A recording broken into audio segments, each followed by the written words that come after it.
중보기도 팀이 있어서 참 좋은 것 같아요. 이제 교회를 위해서 기도하는 것도 참 좋고, 저는 개인적으로 조금 이렇게 뭐 담임 목사를 위해서 기도하시는 분들이 얼마나 많습니까? 제가 알죠. 음양으로 기도하시는 분들이 굉장히 많은데, 또 이렇게 팀이 조직돼 가지고 제가 이렇게 좀 나쁘끄러운 어떤 기도 제목들도 중보기도 팀에, 그러니까 교회 전체적으로는 잘 못하는데 이제 그냥 중보기도 팀에는 아주 개인적인 기도 제목도 막 해요. 뭐 어머니 치매 걸리셨다, 가래를 막 벤떠신다, 뭐 이런 얘기도 하고 막 그 얘기도 하고, 뭐 또 위에서 기도해 달라, 뭐 이런 것들이 좀 기도해 주는 부모님이 생긴 것처럼 마음이 참 좋더라고요. 참 좋고, 이게 이제 불신 가정에서 신앙생활을 하니까 여러 가지 뭐 어려움이 있었고, 이제 뭐 그래도 별로 그렇게 믿는 가정을 부러운 적은 한 번도 없었는데, 이제 신학교 가니까 딴 거 말고 이제 이렇게 새벽마다 부모님들이 기도해 주는 친구들을 보면 그게 너무 부러운 거예요. 참, 그러니까 기도의 그 후원이 있다는 게, 부모가 자식을 위해서 기도하는 게 이게 얼마나 귀하고 복된 것인지, 그게 참, 여러분 자녀들은 잘 모르죠. 지금 여러분들이 이 시간 이렇게 기도하는 게 얼마나 귀한 건지. 예, 제가 다 매일 보낼게요. 오늘 너네 엄마 기도하고 갔다. 그런데 대부분 너 때문이다, 뭐 이렇게 보낼게요. 이렇게 좀 그 부모 날개 아래서, 그늘 아래서 좀 보호받고 싶은 마음이 있죠. 부모 그늘 아래서 보호받고 싶은 마음이 있죠. 그게 오늘 본문에 나오는 우리 룻도 마찬가지 아니겠어요? 예, 어린 소녀잖아요, 이제. 근데 그 부모 날개 아래 보호받는 것을 스스로 포기하고 부모를 버리고, 또 모국이라 그러잖아요. 어머니의 나라, 자기 고국, 그 날개 아래 보호받기를 스스로 포기하고 자기가 이 생년부지의 이스라엘 땅으로 왔어요. 한 가지 이유겠죠. 내 시어머니 나오미를 섬기기 위해서, 그리고 나오미의 시어머니의 하나님, 그 여호와 하나님을 섬기기 위해서 이곳까지 왔습니다. 그런데 또 나오미가 이 영말리까지 그렇게 올 때는 단순히 그 시어머니를 섬기고 또 시어머니의 하나님을 섬기고자 하는 그 의무감만으로 오지는 않았어요. 한 가지 간절한 소망이 있었어요. 여기 뭔가 하면, 내가 내 시어머니 나오미의 하나님, 그 여호와 하나님이 나의 하나님이 되고, 나 역시 그 하나님의 날개 아래 보호받고 싶은 간절한 마음이지요. 남편을 잃어버리고 또 자식이 없는 상태에 이 젊은 여인이 보호받을 수 있는 게 뭐가 있겠습니까? 오직 하나님의 날개 외에는 의지할 것이 아무것도 없지 않겠습니까? 그러니 이 룻이 이 영말리 모압 땅에서 이까지 올 때는 그 하나님의 날개 아래 보호받고 싶은 마음이 간절했죠. 그래서 룻이 보아스를 처음 만났을 때 보아스가 룻에게 건넸던 말들 중에 그 하나님의 날개 아래 보호받는다는 말이 룻에게는 너무 보상이었고, 또 그의 마음을, 그의 삶을, 그가 포기하고 내려놓았던 많은 것들에 대한 보상처럼 들렸어요. 2장 12절 말씀 한번 볼까요? 같이 읽겠습니다.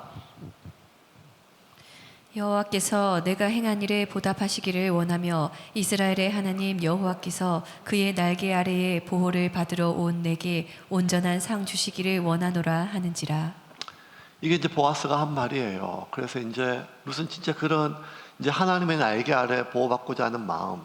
근데 이 마음은 나오미도 똑같았잖아요. 나오미도 하나님께서 당신의 백성들을 돌보셨다, 파카드 먹이신다, 돌보신다. 이제 나도 참 남편 잡아먹은 여자이고 자식 둘이나 잡아먹은 여자이지만, 이런 박복한 나도, 어쩌면 저주받은 나도 하나님께서 돌보시겠다 하는 간절한 마음으로 그 하나님의 날개 아래 고국으로 왔는데, 사실 그 누구도 이 고부를, 이 시어머니와 며느리를 보호해 주지를 못했어요. 그 삶의 벼랑 끝으로 내몰렸죠. 쉽지 않은 그 삶이었습니다. 점점 이 룻은 벼랑 끝으로 내몰려요. 그런데 이 천신만고 끝에 하나님께서 보아스를 만나게 하시고, 보아스가 그 이삭도 많이 주고 보리도 2마리나 주고, 그래서 이제 보아스가 자기를 거둔다는 생각으로 이제 자식을 낳으면 자기 자식도 생기고 죽었던 남편의 이름도 대를 이을 수 있다는 소망이 있었는데, 시간이 한참 지났죠. 추수가 다 끝날 때까지 보아스는 자기를 부르지도 않았어요. 이제 자기가 보아스를 만날 수 있는 가능성은 없고, 한 가닥 기대를 걸었지만 기대가 크면 클수록 실망도 크잖아요. 이제 다시 원상태예요. 가져왔던 이삭도, 그리고 보아스가 줬던 그 한 자루의 보리도 이제 다 떨어졌어요. 이제 원래대로 돌아온 상태예요. 이 상태에서 자기 나오미 시어머니가 정말 순종할 수 없는 이야기를 해요. 지금까지 죽으라면 죽는 것까지 다 순종했는데, 지금 시어머니가 하는 말은 도저히 내가 순종할 수 없는 그런 말입니다. 우리가 살펴본 것처럼 나오미가 지금 룻에게 뭐라고 얘기해요? 야야, 큰일 났다. 이제 추수가 다 끝났다. 이제냐 저제냐 언제 보아스가 부를지 몰라서 준비하고 있었는데 보아스가 결국 부르지는 않는구나. 이제 남은 거 마지막 하나, 타작할 때는 보아스가 올 것이다. 그러면 보통 타작하는 나라는 주인이 일꾼들 불러서 술을 먹이고 수고했다고, 자기도 술 한 잔 걸치고 그렇게 거하게 취해 있을 테니까 너는 지금 당장 목욕을 해라. 그리고 그 상복 벗어 던지고 아주 예쁜 옷으로 갈아입어라. 그리고 치장을 해라. 그리고 밤에 그 날이 해가 지고 난 뒤에 그 타작마당에 가서 몰래 지키고 있다가, 그 보아스가 술을 다 먹고 거하게 취하면 그 보아스 발끝에 가서 있다가 보아스 이불 속에 들어가라. 이렇게 이야기를 해줘요.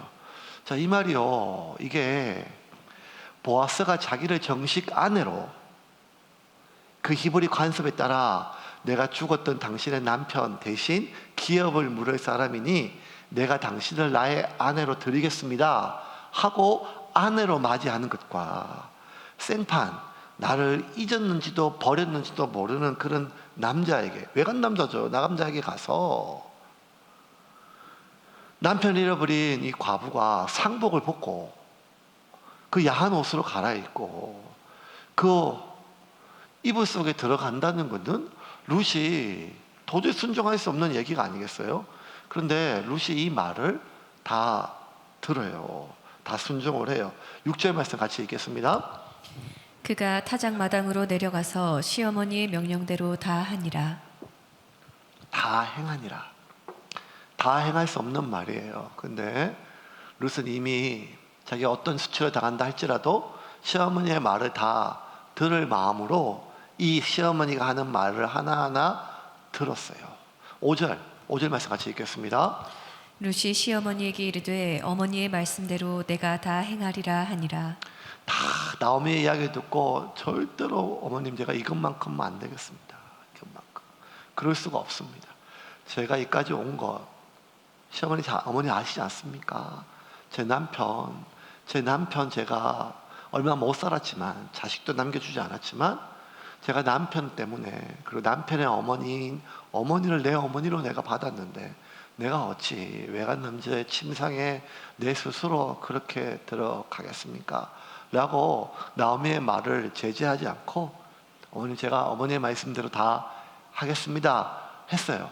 그리고 그렇게 다짐은 했지만 막상 또 가면 그게 쉬운 일이 아니거든요. 그런데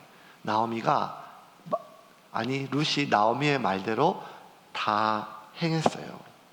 저는 이게 참 룻이 대단한 것 같아요. 왜냐하면 이 나오미가 아무리 간절히 부탁해도 나오미의 말을 다 행하기는 어려웠어요. 왜 그런가 하면 2가지 큰 이유가 있어요. 첫 번째는 뭔가 하면 이 타작마당에 여인이 밤에 홀로 가는 것은 굉장히 위험한 일이었어요. 위험한 일. 왜냐하면 이 타작마당은요, 남자들만의 공간이었어요. 여자들이 못 와요. 그 타작마당의 저녁에는 어떤 건가 하면 그 동네에 있는 모든 사람들, 일꾼들이 그 타작마당에 모여서 술판이 벌어지는 거예요. 그러니까 자기 밭이든 아니면 소작농이든 아니면 그 밭에 노예나 종이든지 간에 마지막 되면 그동안 추수 때 수고했던 모든 수고를요, 그 주인이나 아니면 땅 주인이나 술도 내고 음식도 내가지고요, 취하고 거하게 취하는 남자들의 술판의 자리란 말이에요. 근데 그곳에 한 소녀가 그냥도 아니고 아주 야시스러운 옷을 입고 밤에 그곳에 홀로 나간다는 말은 마치 길거리에 몸을 파는 여인이 호객하러 가는 거와 똑같은 행위와 똑같아요. 그러니 룻은 그 명령을, 아니 어쩌면 나오미의 간곡한 부탁일 수도 있고 마지막 당부이든지 명령이든 뭐든지 있을 수 있지만 이걸 행할 수가 없어요. 위험한 일이거든요. 만약에 그곳에 나가면 험한 일을 당하는 것이 불을 보듯 뻔한데, 험한 일을 당해도 사람들이 뭐라고 얘기하는가 하면 그렇게 나쁜 일을 저질렀던 사람들을 꾸짖기보다 아니 그곳에 왜 갔대? 아니 과부가 상복을 왜 벗고 왜 걸어온 옷을 입고 밤에, 오히려 그렇게 비난받는 게 당연히 여겨지는 그 시대에 이거 룻한테 너무 힘들고 어려운 일입니다. 아군다나 벌건 대낮에도 그냥 보아스가 자기 일꾼들한테 절대로 너 저 있는 소녀를 건드리지 말라고 명령할 때, 밝은 대낮에도, 보아스의 밭에 있을 때도 절대 다른 밭에는 가지 마라.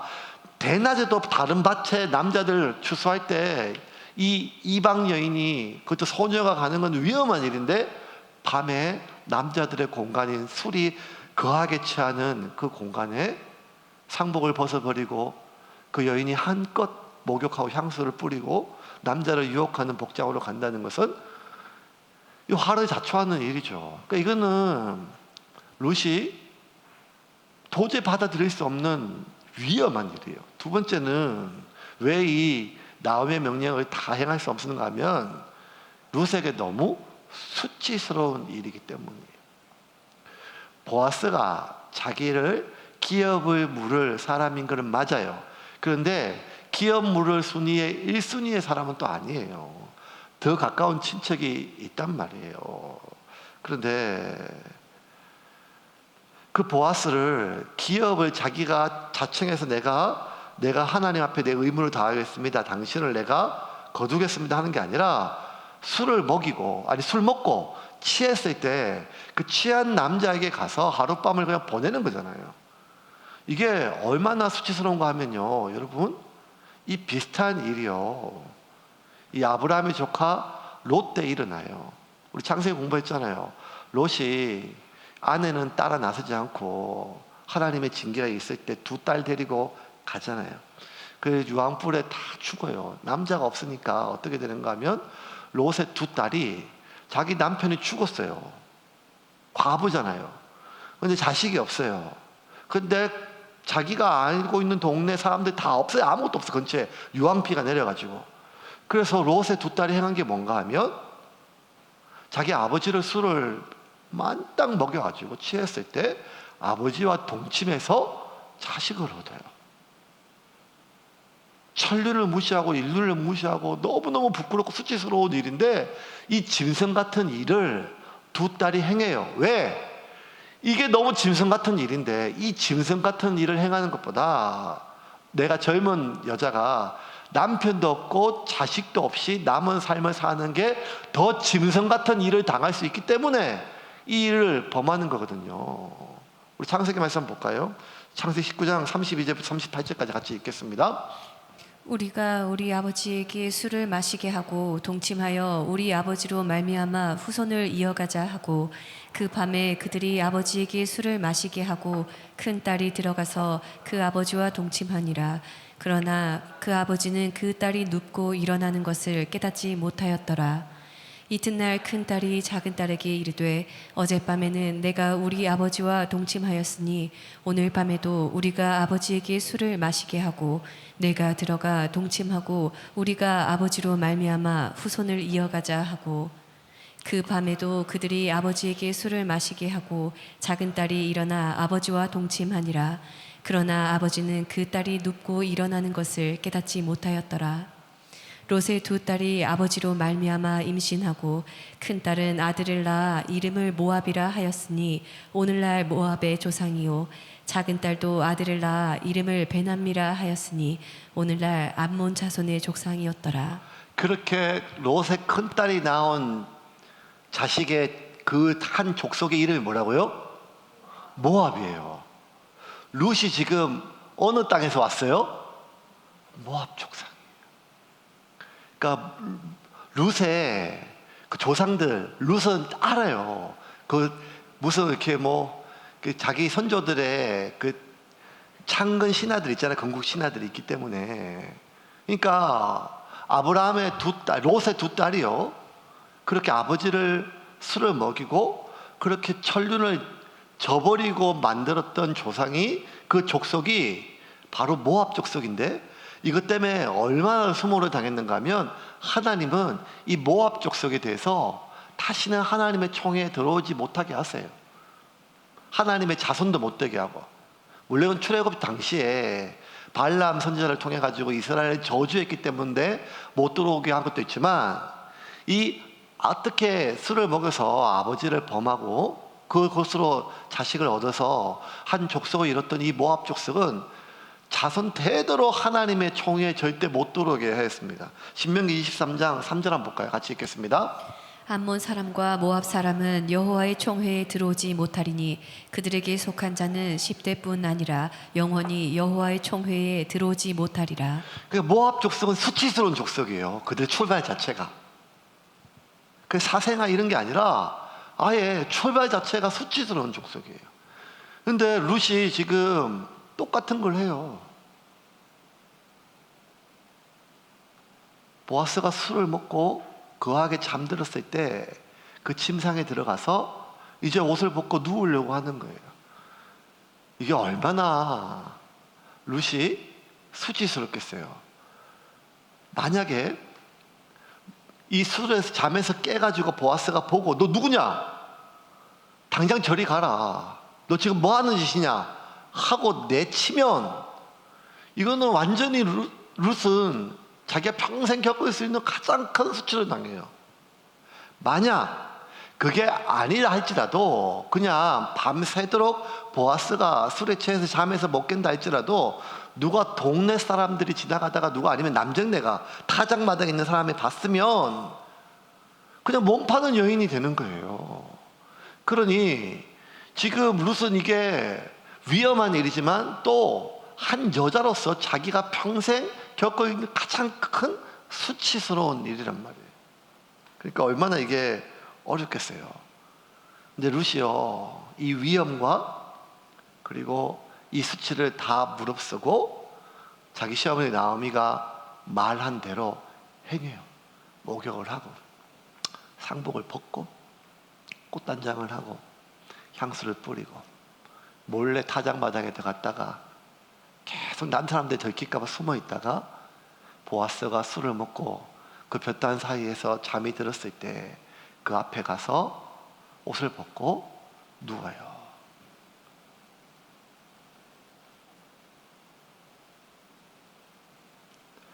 무슨 용기로 그랬을까요? 아마 젊으니까 자신의 젊음과 미모 때문에 보아스가 자기를 내치진 않겠지. 술도 먹었으니까.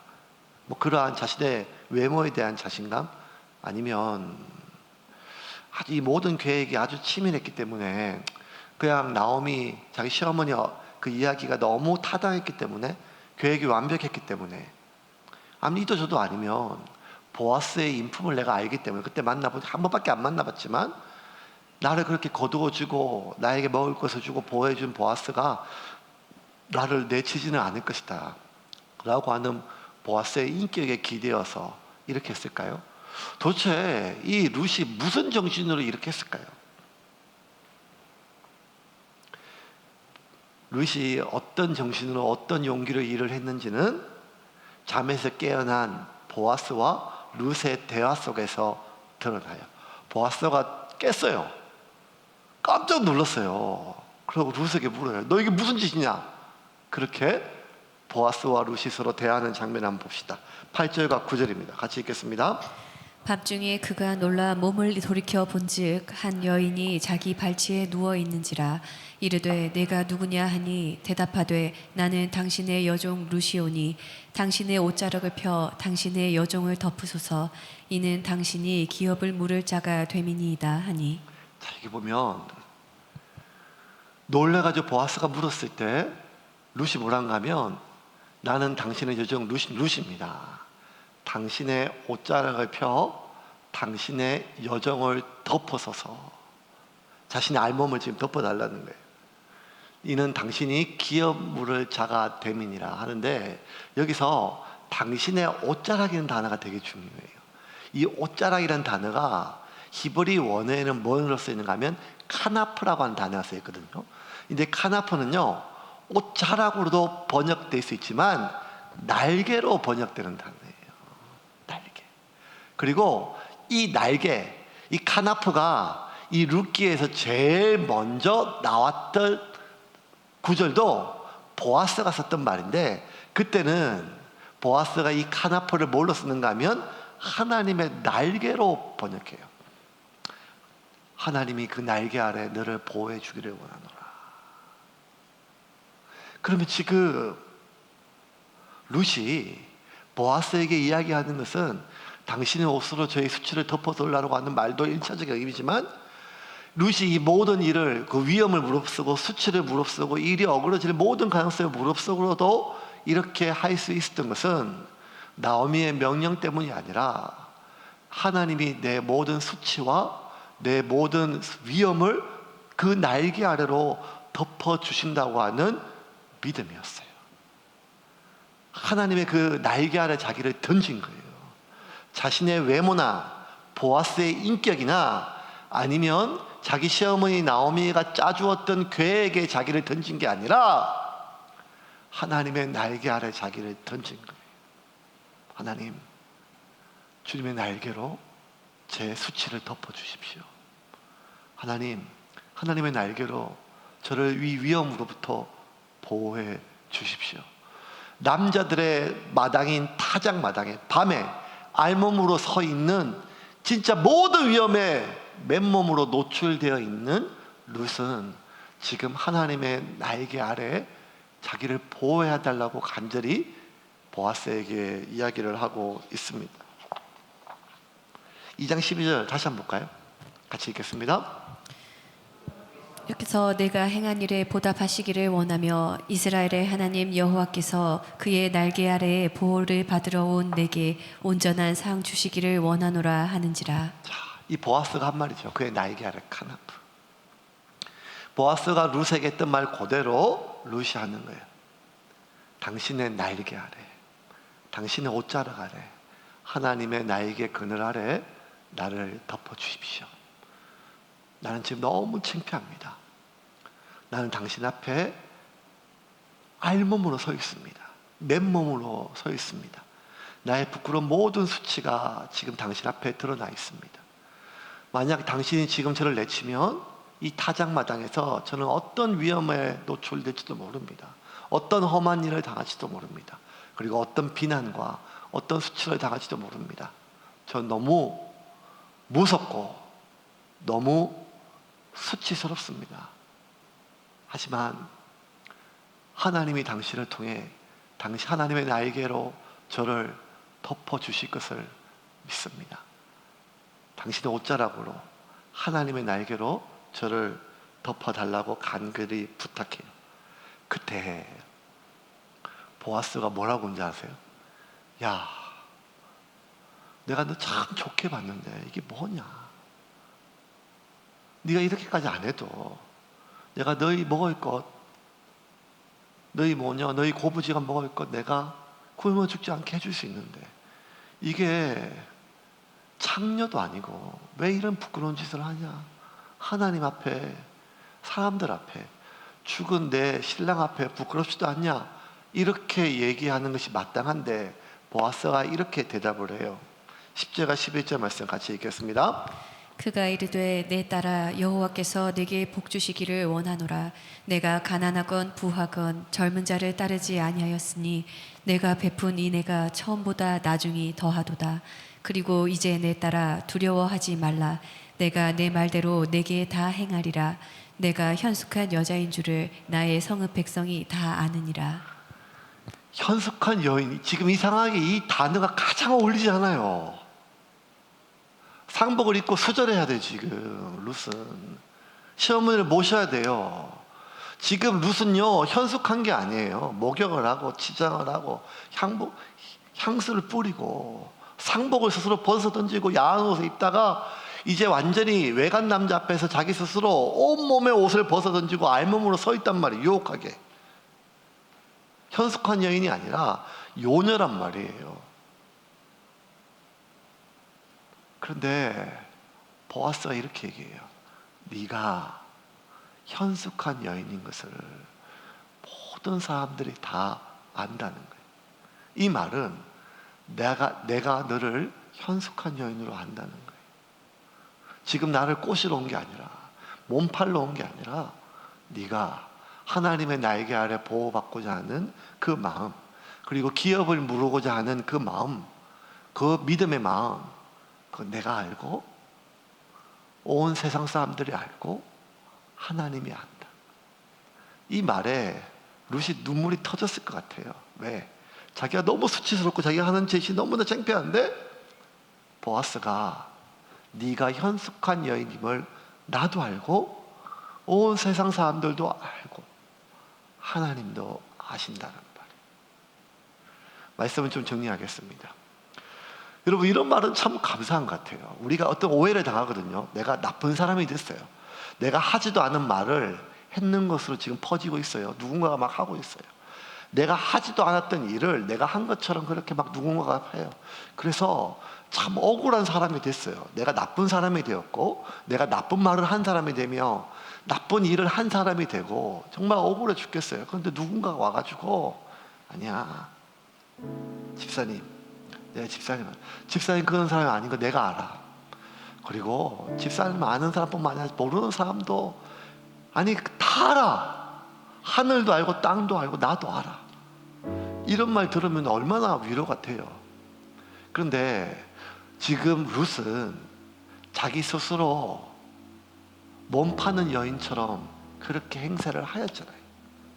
누가 봐도 부끄러운 짓이고 수치스러운 일이며 위험한 일인데, 보아스가 하나님의 날개 아래 그를 품으면서 네가 현숙한 여인임을 나도 알고 사람들도 알고 하나님도 안다. 이 말은 하나님이 룻을 그의 날개로 룻이 당할 모든 수치로부터 그를 보호하셨습니다. 살다 보면 우리의 삶이 깨끗하기를 원해요. 저와 여러분은 정말 하나님 앞에 그리고 사람 앞에 우리 삶이 참 깨끗하기를 원해요. 깨끗한 삶을 살다 갔으면 좋겠다, 진짜. 근데 자꾸 내 삶에 얼룩이 생겨요. 오점이 생겨요. 사람한테 이런 부탁 안 하고 싶은데 자꾸 서글픈 부탁을 하게 되고 오해를 받게 되고 내 삶이 자꾸 얼룩이 생기고 더러운 것에 물들기 시작을 하면 우리의 마음속에는 뭐밖에 없는가 하면 감추고 싶은 거예요. 누가 알까봐 어떻게든지 나의 허물 덮고 내가 저질렀던 죄도 내가 덮고, 내가 살다 보면 정말 남들에게 부끄러운 것들을 내가 날마다 내 손으로 덮고 있어요. 그게 내 자식의 문제든 내 과거의 문제든 내 삶의 내 가족의 문제든지 간에. 그래서 누군가부터 위로받기보다, 아니 내가 위로를 안 받더라도 이 일이 사람들에게 세상에 알려지지 않기를 바라는 마음이 더 간절한 마음이 우리 속에 있어요. 그러면 지나온 삶의 많은 순간들은 우리가 그 모든 수치를 덮기 위해서 애쓰고 수고했던 삶처럼 느껴져요. 저도 그랬고요. 근데 여러분 기억하세요. 우리가 멀쩡하게 이렇게 목사로, 집사로, 권사로, 성도로 앞에 서로 얼굴과 얼굴을 대면하고 보일 수 있는 것은 지나온 삶의 내 앞치나고 더럽고 추한 그 얼룩들을, 그 죄악들을, 그 수치들을 내가 아무도 모르게 잘 덮었기 때문이 아니라는 거예요. 입단속을 잘했기 때문이 아니라는 거예요. 하나님이 하나님의 날개 아래 우리의 수치를 덮어주셨기 때문임을 믿으시기를 바랍니다. 그 하나님이 지금도 당신의 자녀의 수치를 하나님의 날개로 덮어주십니다. 하나님이 하나님의 날개로 당신의 자녀들을 위험으로부터 보호해 주십니다. 룻의 하나님은 룻에게 보아스라고 하는 날개를 달아준 것을 넘어 하나님 스스로 룻의 날개가 되어 주셔서 그를 덮어 주셨습니다. 그러므로 여러분, 오늘 이 밤에 하나님의 날개로 들어가는 저녁이 되기를 주님의 이름으로 축원합니다.